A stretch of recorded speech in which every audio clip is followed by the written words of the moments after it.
The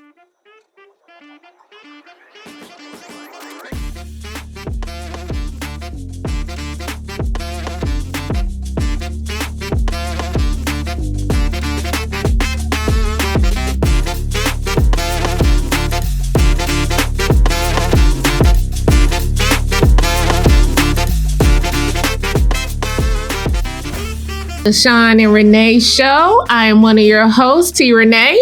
And I am Nisha LaShawn. What's up, y'all? Hey. And before we get started, please do not forget to comment, like, and subscribe to our YouTube channel. And today we are going to talk about our experience at the Gnx Tour.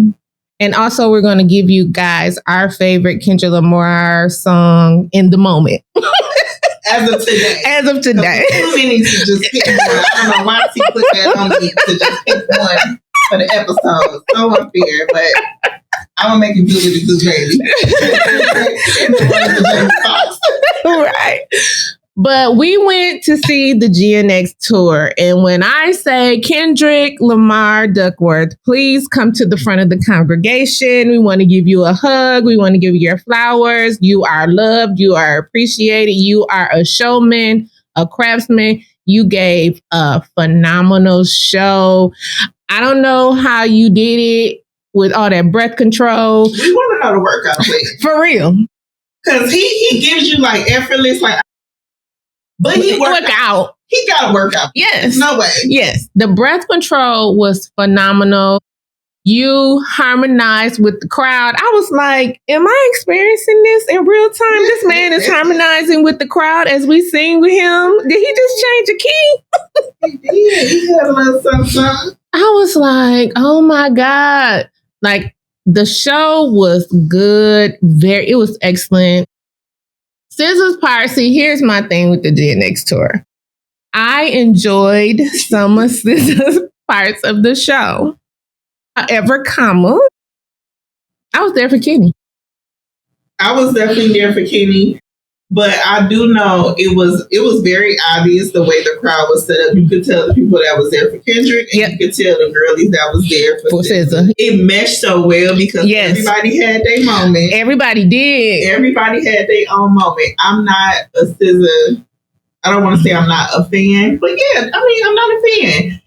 I have nothing against her art. I can tell she has an obvious talent. Absolutely. Her game is lethal. And you can tell she cares. Yeah. Like, you can tell that her energy is just like, I just want love. Mm-hmm. I just want everybody happy and have fun. That's her energy. Yeah, her energy was very whimsical, fun, and fancy free. Yes. So, the crowd definitely loved it. I just know I'm not her core audience. Right. It's okay. Yeah. I'm a vocalist girl. So I'm Mariah, Whitney, Tony. Like, it's just not me. Yeah. But I did enjoy the environment. So, needless to say, when she got on stage, I was zoning out. I wasn't really that was my sit down break, catch my breath break in between Kendrick. But shout out to her. You did your thing, girl. And one day I'm gonna learn how to do the stuff like that. Oh my God. I was like, oh, you flexible gymnast. You can, okay, go ahead, girl. You got this. But Kenny, my favorite part of the show is when he did the Anita Baker mashup. I was just like, as a Detroiter, I really thought Anita was gonna come out. I did too. I was like, it didn't happen though, but we was hopeful. We was hopeful. I love that mashup. It was just like he was just, and then he went to, I was just like, you are so creative. I love how he engaged with the audience, because I had watched clips of the show like from different cities. Him just seeing people in the crowd while he rapping, stopping to sign albums. It was just like, it was the Big Steppers. We went. But I just remember a moment at the Detroit show where he stopped in the middle and he saw that little boy. Yep. And he just gave him attention in the middle of his set, in the middle of his song. Yep. He paused it and showed that little boy love. But that's something that's going to follow him the rest of his life. So to have an artist that really sees their people and care when they come in contact. Because we know Kenny don't come out too often. No. He don't come outside like that. But I like outside Kenny. I like outside Kenny. But we just know it's a limited time offer. That means we ain't gonna see him no more. This is social he's in his entire career. This is true. But you know what? His circle from the interviews I've been hearing, like DJ Head has said, like he finna be outside more. Oh, this is an initiative. He's taking an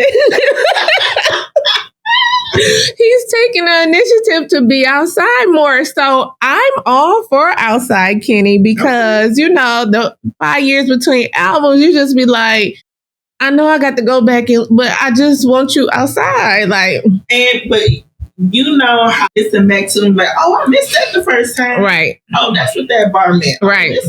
You can feed off of it for 5 years. And up until that point, he honestly gave us work. Oh, he did. To live off of plenty of time. Yeah, his music definitely sustained him when he was away. But like he said, you know, this is the now. He got the West. So basically, he's put the West on his back and he finna be outside. Appreciate it. What was your favorite part of the show? My favorite part of the show. I hate to say it because it sounds so cliche. I know. It's so cliche. But the way throughout the entire show he built up to Not Like Us. Yeah. And he teased it throughout the entire show. Yeah. The interrogation room. Baby. The whole interrogation room was the petty energy, the back and forth with the detective. I love how that was set up. And I also love the simple setup. Yes. It wasn't overdone and overproduced. Yes. He was really just giving raw talent. Yep. The dances were on point. Yeah. They were clean. They were crisp. Absolutely. They went to practice on time. What? Okay. Showed up before he got there. They didn't miss not one day of practice. Not at all. The girls look fabulous. Yes. I love the whole aesthetic was roundaway girl back in the day. Absolutely. Raised to the back. Yes. Bamboo earrings. The old school, like Coach Lil person. Yes. That's the vibe it was giving. Very nostalgic. Yeah, very nostalgic. And, yeah, Not Like Us. I'm sorry. I'm sorry. And just when that song came on, the energy in the room shifted. Yeah. And I would say that one and the one featuring him with Baby King. Oh yeah, Family Ties. Family Ties. It's that song right there. The energy it brings. Family Ties. Oh my God, that song is nothing but energy. It's nothing but energy. Shaking. Yeah. You're like, wait a minute now. Yeah. My favorite part of the show, I had 3 favorite parts of the show. I love 30 for 30. Okay. With him and SZA, because that's just that song. I was running that because Kenny was talking real slick, and so was SZA. So I was like, "This my song. We gonna be all right."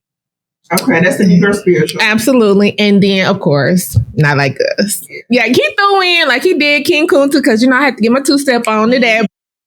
Those 3 were my favorite. Like you said, the aesthetics was just we at the cookout, chilling, everybody just having a good time. I pulled up on the block in my old school, and we just out here in the garden. We gonna vibing. Yep. I really love that tour. Whenever Kenny come to town, I gotta pull up because he's just such a vibe.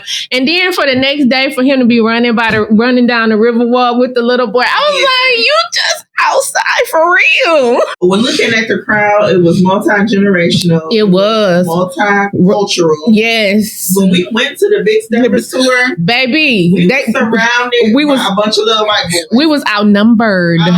When I tell you 20s, they were teenagers. Yes. They were teenagers. Tweens. And tweens, yes. 13, 14, 16, 17, like they were young. We were outnumbered. The whole section was them. Yes. And when I tell you they was out rapping us, yes. I said, wait a minute now. I told my friend, they can't outdo us. They are going bar for bar. and not stopping. Took a breath and kept going. These little kids got more wind than me. Right. So it was a little different this go around the section we were in. We had a mix of everybody, like I said, multi-generation and cultural. Right. But the room rocked just the same. It sure did. When he took his inner ears out, because he took his inner ears out 3 times because I was watching him, he was like, oh no, I got to hear this. I got to hear all this yelling and screaming. And then all the stars, the phones. It was just beautiful. Yeah. It was beautiful. You know what? I take it back. I didn't doze off on SZA's entire set. I do like Low. Yep, because you did get your life. I do like that one. You were singing your heart out. She was spitting on that one. You were singing your life away. I'm not with that lovey-dovey. But Low, yeah, don't say nothing in the streets. You don't know me. And like you haven't seen me before. Yeah. Just mind your business. You was getting your life. I seen you over there. You was getting your life. Yeah. I said, I'm going to take it back. It just came back to my mind. Yeah, you was singing. So, what's your favorite Kendrick Lamar song today? As of today, I'm going to have to give it to DNA. First of all, the composition of the song, it's like 3-4 different flows on that song. The beat change, the amount of words, when you really look at those lyrics, it's very dense. It's a lot of verbiage in that song. It is. And the amount of breath control it takes to perform that song from beginning to end. Even Kendrick be fed up with DNA sometimes. He be like, forget this song. And with him having to add the ad-libs, I said, first of all, let us do the ad-libs, because you already got to rap the song, brother. Just let us do the ad-libs for you. But he be on it. He do. And he try to do everything from beginning to end. But it's so funny watching those clips of even him getting frustrated. Yes. So I'm like, when I try to sing it and I mess up, I'm like, give myself grace. And on top of that, the video is iconic. Cheeto. I love the whole alter ego, switching roles, just the whole idea of him being in law enforcement in that video, and he's spitting game to him like, I know your whole lineage. Yeah. You know, they trash, jellyfish. Just going in. Yeah. So yeah, that's my favorite. Today. Okay, today. So my favorite song for today is Count Me Out. It's just something about the lyrics when he say, what's fair when the heart and the words don't reach? I'm just like, sir, why are you trying to break my heart about when people count you out and you just gotta show them, I love when you count me out. I love when you count me out because I'm finna show and prove. It was like, I'm finna show and prove to you. It's a level of self-realization. Yes. When you reach a certain point in adulthood and you realize you have to go forward whether or not people believe or support you. Or support you. Yes. You have to still go forward. So you have to go into things considering you will be counted out. Absolutely. And you have to be fine going in alone, even when the world is against you, family is against you.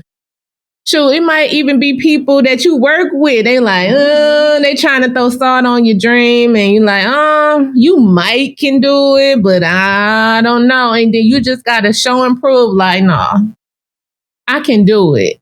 And then the video, it was just like, you in therapy, you talking to the lady, you in the field, you know, the choir there. And I was just like, sir, you are just blessing my soul with this song. But I love that song. I love the visual because I can tell from the beginning with Good Kid, Mad City to now to Gen X. Oh, he's a man. It's like the self-awareness is what I appreciate about him.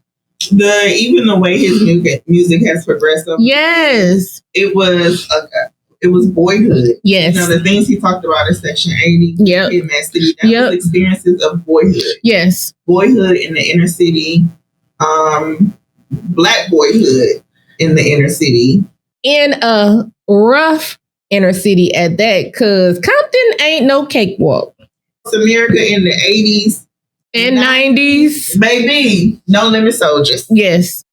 Some no limit soldiers. Absolutely. So, but just to see how he's progressed mentally and emotionally from that time frame to now. So now, yeah, you can even see the change in his aura. This is my thing. The smile. Yeah, he's not beating the cutie patootie allegations. Let me tell you, y'all. We went to the concert with my cousin who is totally married and she's happily married. Yes, and been with her man for some years now. Yes.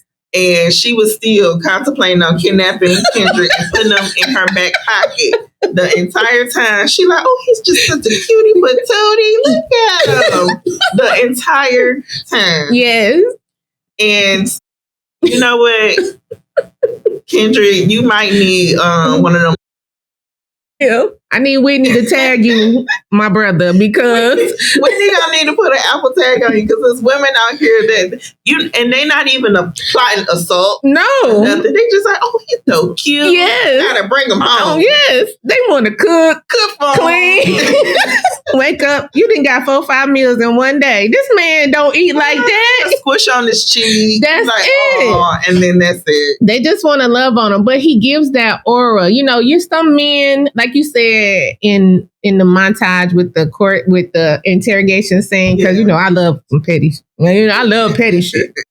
But him saying May 4th, I don't remember what happened on May 4th. I don't keep up with days. It's just like I love his petty side. I love the grown man side of him, and I love the fun, smiley side. It's like he's enjoying his life now. So for those in between songs and in between sets between him and SZA, there was like montage of him being in an interview with the detective. Mm-hmm. The detective is trying to investigate what happened last year, May 4th. Now, for those of us who are Kendrick fans, or who just haven't been living under a rock, you know May 4th is when he attempted, I don't even want to say attempted, it was murder in the first. Yes. You know. Chilling. Thought it was over. We like, it's done. It's done. It's over. Kendrick drop. We hear this constantly. Yes. Very LA. Hey, I don't have any hydraulics on my car, but and it was not like us. And we were just vibing and listening to Drake get ripped to shreds. Yes. And we like, oh boy, I don't know. He gonna survive this one. Oh my, I knew that was a hit as soon as it started. Mustard on the beat. I was like, it's a dub.